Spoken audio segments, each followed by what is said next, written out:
Hey y'all, so we spent several days going over parabolas. We did parabolas that open up and down.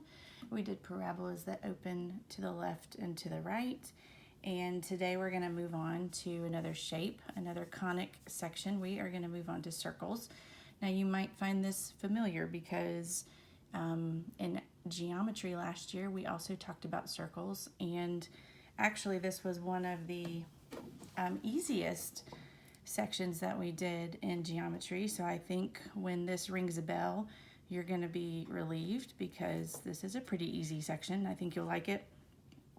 Compared to the last section, I think this one is much easier. So with circles, we have a standard form right here. So you're going to be using variables x and y. The h and the k are going to represent the center of the circle. Now notice where they are. The h is inside of the parentheses. The k is also inside of the parentheses. So that makes that a horizontal change. Remember from Hiovas, a horizontal change is going to be the opposite of what you see. So both the h and the k are going to be the opposite of what you see. So if you see a -2, then it's really a +2. If you see a +4, it's really a -4. So both of those are going to be the opposite of what you see. And then r is going to represent the radius. Now remember from circles, a radius means the distance from the center of the circle to the edge of the circle. Now if you were to go all the way across the circle and go right through the center, that would be a diameter. But if you're only going halfway across from the center to the edge, that's the radius. So let's take a look at example number 1. It says write an equation for a circle with a center of -5, 2 and a radius of 3. So the -5 represents the h, the 2 represents the k, and obviously right here we have that the radius, the r, is 3. Now remember we said that the h and the k are the opposite of what we see. So when we're plugging this into our formula, and remember what our formula looks like right here, I would have x minus, now I'm going to plug in the h, which is a -5. Right away, let's notice what's going to happen. Those two negative signs together, the minus sign and the negative sign, turn into a plus. So now this makes sense that h is the opposite of what you see. We have a -5, but what we see in parentheses is a positive. We see a plus. All right, going back to our formula. Now we're going to have plus. Now we're going to do y minus k. We've already determined that the k is 2. And then the last thing that we're going to do, according to our formula, is we're going to take the radius, which is 3, and we're going to square it, which we can do. Instead of writing 3 squared, let's go ahead and do it. 3 squared is 9, and that's all we're being asked to do in example number 1, is just write an equation. Same idea for letter B. The h is 1, the k is -4, the radius is 6. So here we go. Our formula is x minus h. So we're going to do x minus 1 squared plus, now we have another set of parentheses and we're going to do y minus k. But what's going to happen when we do y minus -4? It's going to turn the minus and the negative into a plus sign, equals r squared. We know that r is 6, and 6 squared is 36. All right, letter C, the h is -8, the k is 0, and in this particular problem they gave us the diameter, which isn't the same as the radius. Remember I said that the diameter goes all the way across the circle, but the radius only goes halfway across. So what that means for our problem is if we take half of 22, we get a radius of 11. So here we go.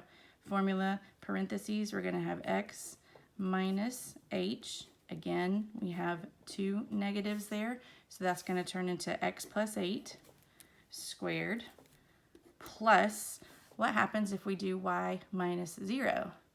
Well, really, you just have to write y squared, because 0 means there's nothing there, equals radius squared, so 11 squared is 121. So I think with circles, it's very easy to come up with their equations.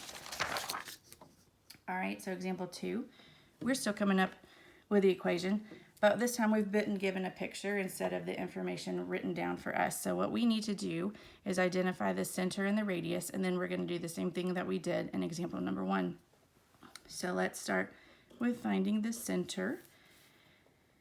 So we're going to go 4 to the right and 4 up to get to the center. So that's the ordered pair, 4, 4.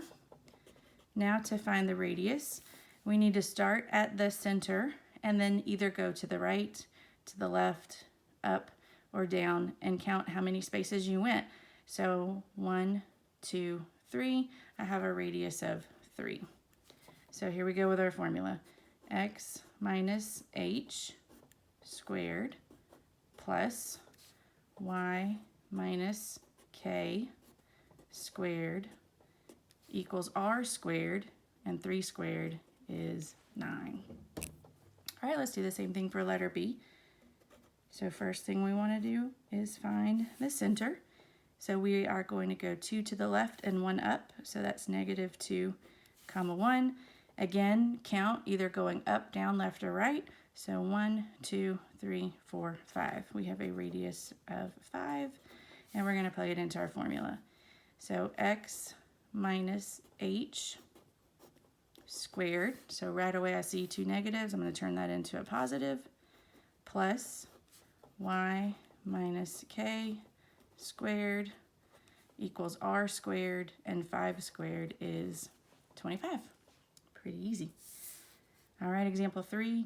We are still writing equations of a circle. So here's what it tells us. It tells us that the center is 0, 0. So I'm just going to real quick. I like pictures. I'm a visual person. Here's my center, 0, 0. And it says a point on the circle is 0, 7. Why do you think that is so important for us to know? Well, if you know where the center is, and you know where the edge of the circle is, because they're telling us that is a point on the circle, then that means that we can find what the radius is. How far away is the center from that point? And it is 7 spaces away. So that tells us what the radius is. So according to our formula, and here we have the h and the k, we're going to do x minus h, but it's a 0, so I can just write x squared. Plus, then I want to do y minus k squared. Again, k is a 0, so I'm just going to write plus y squared equals the radius squared, and we said the radius is 7, and so 7 squared is 49. All right, let's try letter B. Again, I'm probably going to draw myself a little picture. So the center is at negative 4, positive 2. We'll put C for center, and then a point on the circle is at negative 1, positive 2. All right, well, how far apart are those two spaces? And if you count with me, 1, 2, 3, they are 3 units apart, which tells us that our radius is 3. So here we go. We're going to plug it into the circle. We have the h, we have the k, we have the r. So we have x minus h squared. Again, those two negatives, I'm going to rewrite that as a positive, plus y minus k squared equals radius squared, and 3 squared is 9. See, I bet y'all are thinking, man, this is easy. You are right. Circles are easy. All right, example 4. Use the given information to write the standard equation of a circle. So we're still just writing equations of circles. So let me get a picture going. So let's see, 1, 2, 3, 4, 5, 6, 7. 1, 2, 3. So right here is the center of the circle. And a point on the circle is at 7, negative 1. All right, well, how far apart are those 2 points? 1, 2, 3, 4 spaces apart. Radius is 4.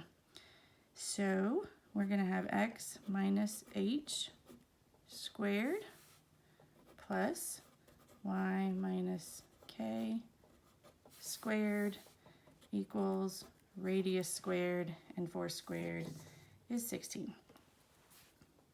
All right, let's take a look at letter B. So the center is at -5, -1.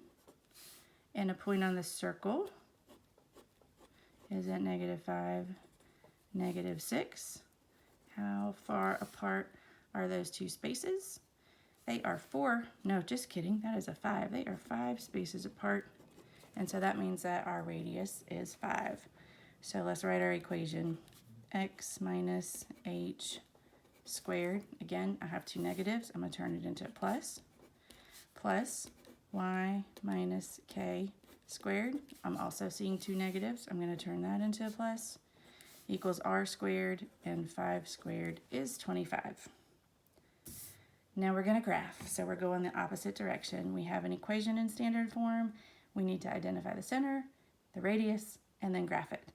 Remember, h and k are the opposite of what you see. So in this particular problem, h is going to be +3 because I see a -3 right here. K is going to be -2 because I see a +2 right here. So that tells me that the center is at 3, -2, which is right there. Let me go ahead and label my axes. Okay, now on the other side, the 16 represents the r squared. How would you just get the r? Well, you'd square root both sides. Now when we square root both sides of an equation, we include plus or minus. Will we include plus or minus for this problem? No, because it can't be a negative value because this represents a distance. So our radius is going to be a +4. So what do we do with that +4? Well, I'm going to go back to the center. I'm going to go up 4, put a point. I'm going to go down 4, put a point. Then I'm going to go back to the center and I'm going to go to the right 4, put a point. And then I'm going to go to the left 4 and put a point. And honestly, this is the most challenging part of the problem, and that is attempting to draw a circle that actually looks like a circle. Because sometimes they look more like ovals or squares. And really, we're just doing the best that we can. Ideally, what I am looking for is, do you have the center in the right place? And did you use the right measurement for the radius? If it's not a nice perfect circle, because mine's not either, that's okay. All right, example 6, here we go. We're going to start by identifying the center. The h needs to be the opposite of what we see. I see a +4, so I'm going to turn that into a -4. The k also needs to be the opposite of what I see. I see a minus sign, so I'm going to turn that into a +1. The radius, so this, remember, this 49 represents the r squared. So if we square root that, we're going to get a +7. So let's see if we can graph this. So we're going to go -4, 1. That's the center. And then we are going to go up 7, and we're going to go down 7, and we're going to go to the left 7, and we're going to go to the right 7, and actually we have to go off of our grid just by 1 space. Don't forget to label your axes. And like I said, this is the most challenging part, attempting to draw the circle. Ooh, not so good on that try, but that's okay. Radius looks good, center looks good, good enough for me. Now here is where this lesson, which has so far been a review of what you learned in geometry last year, here's where we change it to an Algebra 2 lesson. We get to a problem like example 7, because this equation is clearly not written in standard form, and this is where your Algebra 2 skills come in.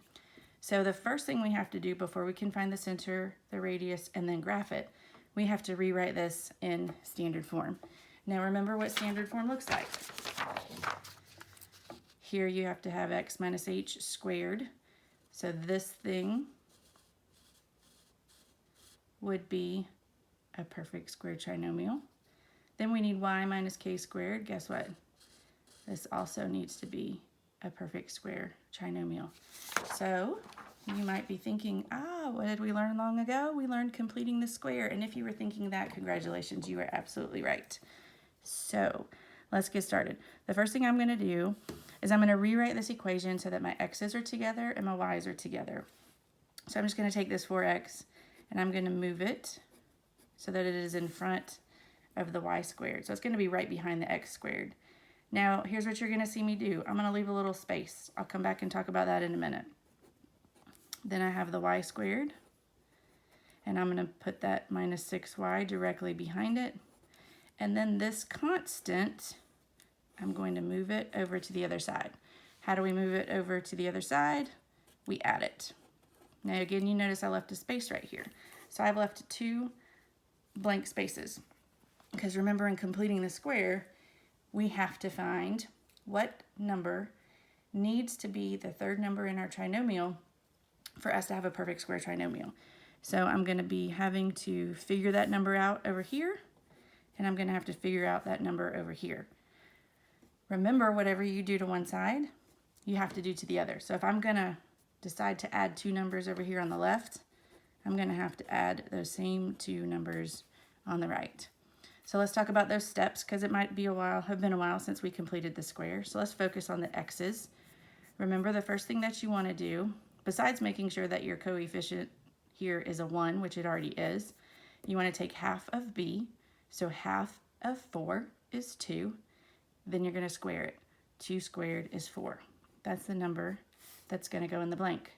And that's the same number that's going to go in one of the blanks on the other side. Because remember, in algebra, whatever you do to one side, you have to do to the other. That's how you balance out your equation. We're going to go through the same steps here with the y's. Again, this needs to have a coefficient of a 1, which it does. So we're going to find half of b. So half of negative 6 is negative 3. Then we're going to square that. Negative 3 squared is positive 9. And that's the same number that needs to go on the other side as well. Again, you just have to balance it out. Okay, so why did we do what we did? Well, what we did was we created 2 perfect square trinomials, because now they're going to factor so that they look like these 2 from our standard form of a circle. Okay, so for this first one, we're going to end up with x plus 2 squared. Now, if you're wondering, how in the world did you get that, Miss Wingard? Remember, if you forget, do a sum and product chart, and you're going to get x plus 2 onto x plus 2. But remember, whenever you're doing those steps of you're taking half of b and you're squaring it, I told you guys that when you do the first step, which is taking half of b, and we got a positive 2, that's the same number that's going to go in this parentheses when you rewrite this as a perfect square trinomial in factored form. So let's follow that logic to this one. When we did the first step and we took half of b, what was half of negative 6? It was negative 3. So in our parentheses, we're going to have y minus 3 squared. Now, if you don't believe me, use a sum of product chart. You're going to end up with y minus 3 onto y minus 3, which is the same thing as y minus 3 squared. On the other side, we're going to add those numbers together. 3 plus 4 plus 9 is 16, and we now have it in standard form. So we can identify the center. Our h, the opposite of what we see, is negative 2. Our k, also the opposite of what we see, is positive 3. And our radius, this 16 represents the r squared, so we're going to square root it, and we're going to end up with a 4. And now we can graph our function. So here we go. We have negative 2, comma 3. Did you guys hear me just say now we're going to graph our function? Do you guys remember what the definition of a function is? Because actually I goofed. I should not have said the word function. Remember, function means that it has to pass the what? Can anybody remember? Has to pass the vertical line test. Is a circle going to pass a vertical line test? No way. So should Miss Wingard have used the word function? Nope. So I goofed. I apologize. And probably none of y'all caught that. But just in case, letting y'all know I said the wrong word. All right, so we just graphed our circle. There we go. Pretty easy, right? So this is what makes this an Algebra 2 problem, is the fact that we had to use our Algebra 2 skills to complete the square, and then we did the same thing that we have been doing when it was just a basic geometry lesson. All right, so let's try another one. So example number 8. Let's look at what we've got. Remember, you want to first separate your x's and your y's. So I have x squared, and then I have minus 8x. And I'm going to leave a space. Now let's look at the y's. I have a positive y squared. I don't have any other y's. Then I'm going to take this number, that coefficient, we're going to move it over to the other side. Now it's a positive 7. How do I move it? I subtract it. So I am going to have a negative 7 over on the other side. All right, let's start by looking at the x's. So again, you want to make sure that this has a leading coefficient of a 1, which it does. Then we jump into taking half of b. So half of -8 is -4, which we're going to square, and we're going to get a positive 16. And whatever you do to one side, thou must do it to the other. Now let's look at the y's, because you notice that there's no y to the first power. There is a y squared, but there's not a y to the first power. That actually means we don't have to complete the square for this. This y squared all by itself is the same thing as if you saw y minus 0 squared. Those two things, they're identical. So we don't have to do anything to him. So let's go back and turn our attention to those x's. We're going to turn that into factored form. So remember I told y'all, when you take half of b, that's how you know what number is going to go in the parentheses. And when we took half of -8, we got -4. So we're going to write x minus 4 squared plus y squared equals -7 plus 16 is 9. So let's identify the h, the k, and the r. The h is positive 4 because it's the opposite of what we see. The k is 0 because there's nothing there. Or if you want to write it like that, that's how you can see that there's nothing there. And the radius, well, r squared is 9. That means that the radius is 3. So let's graph it. I'm going to go ahead and label my axes. So my center is at 4, 0. And then I'm going to go up 3, down 3, right 3, left 3. And then connect the dots. La, la, la, la. I guess y'all probably never watched Pee-wee's Playhouse because that was when I was a kid, but he would always sing connect the dots, la, la, la, la. Back in the 80s. And here we go. Done with example 8. So last problem, word problem. Of course I had to throw it in there. You got to admit, sometimes they're a little bit fun. Maybe you don't want to admit that when you're in class because it's not cool to admit that in front of your friends, but every once in a while there's a cool word problem. Or maybe just for nerds like me, and that's okay. You don't have to admit it. Here we go. Example 9 says a radio tower for a local station is located 20 miles north and 35 miles west of the town's high school. The radio signal is strong enough to reach locations within a 40-mile radius of the tower. Part A. With the high school at the origin of a coordinate system, write an equation that represents all ground locations 40 miles from the radio tower. So far I read a bunch of words, right? What does it all really mean? Well, you know I'm a visual person, so what is Miss Wingard going to do? She's going to draw a picture. So here's what they told us. That they said is the high school is the origin. So right there, I'm going to put HS for high school. Okay, so let's go back up to the part right up here. It says a radio tower is located 20 miles north. Well, obviously north means you go up. And 35 miles west. And west means you go to the left of the high school. So we would be going up 20. So let's just say I count these by 5s. 5, 10, 15, 20. And then we're going to go to the left 35. So 5, 10, 15, 20, 25, 30, 35. So right here is the tower. Does everybody kind of have a visual there? You have the school over here. You have the tower over here. Let's go back to part A now that we kind of have a visual of what's going on in this problem. It says with the high school at the origin, okay? Origin, 0, 0. Makes sense, right? So the high school is at the origin. And then it says that,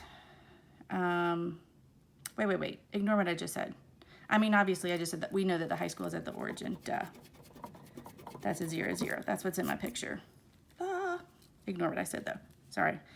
Write an equation that represents all ground locations 40 miles from the radio tower. Okay, not from the high school. From the radio tower. That's the important part.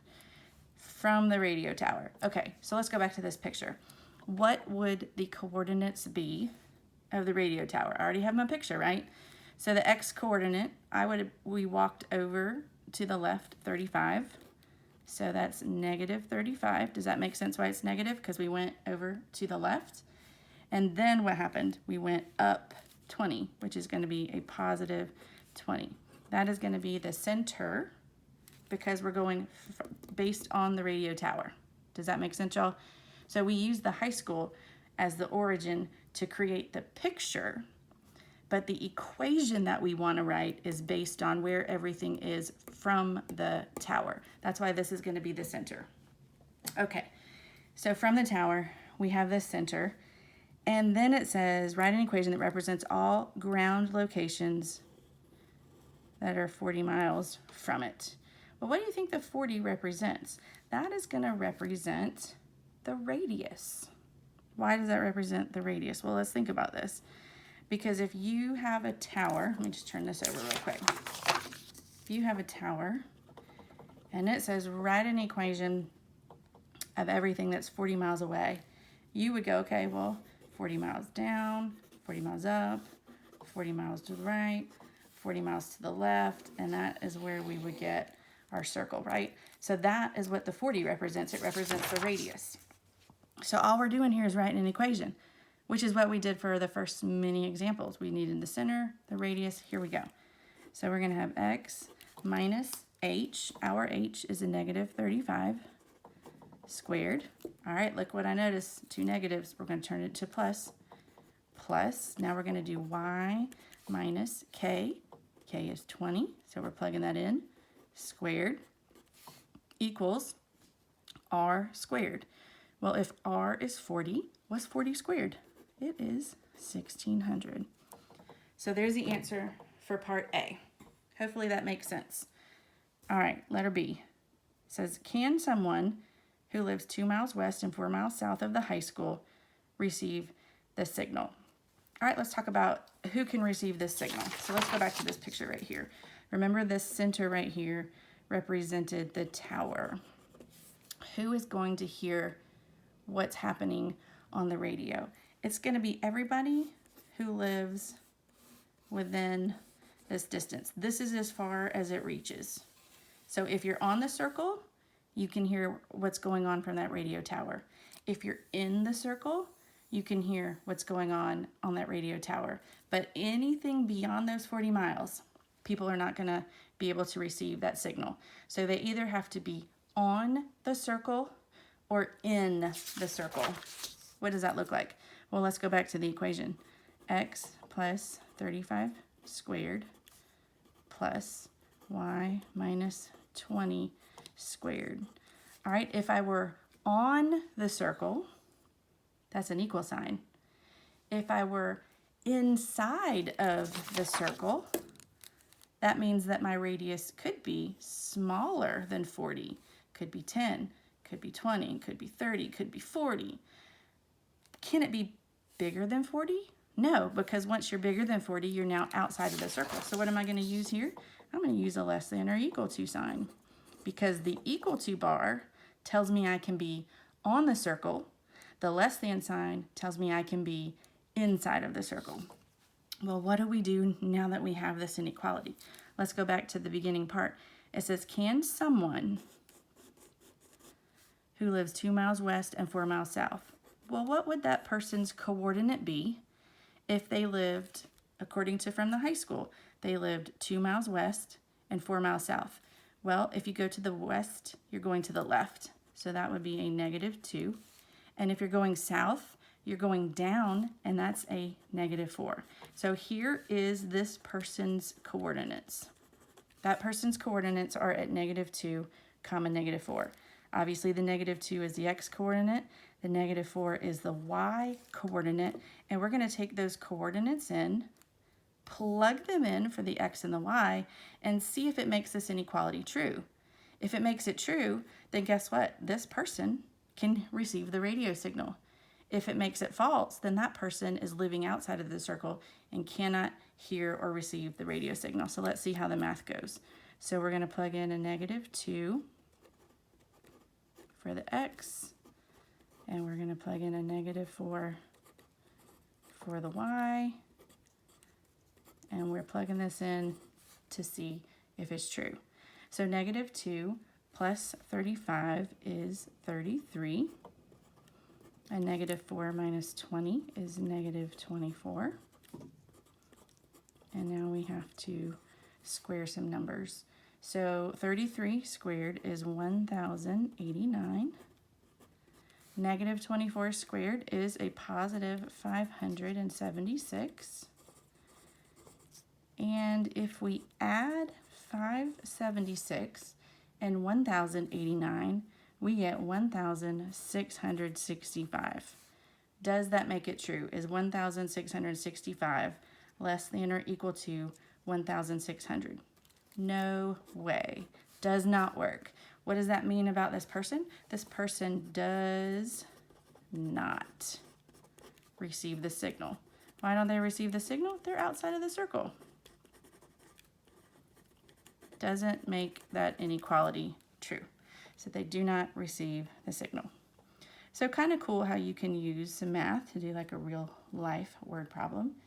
So you guys have homework. It is out of the book. It's just on circles. Tomorrow we are going to be learning about the ellipse, which is somewhat similar to circles. I think you'll find that it's not terribly hard either. It is a little bit more information than circles, but you'll use your knowledge from circles and apply it to the ellipse. And then those two shapes are the only two shapes that we're going to talk about this week. And then on Friday, you guys will have a quiz. So we're just going to spend this whole week on these two sections. We will work on the ellipse for a couple of days, and then on Thursday, do some more practice, and then Friday, have a quiz. So let me know if you guys have any questions, and I will have a video up for you tomorrow for the ellipse. So I will talk to you then.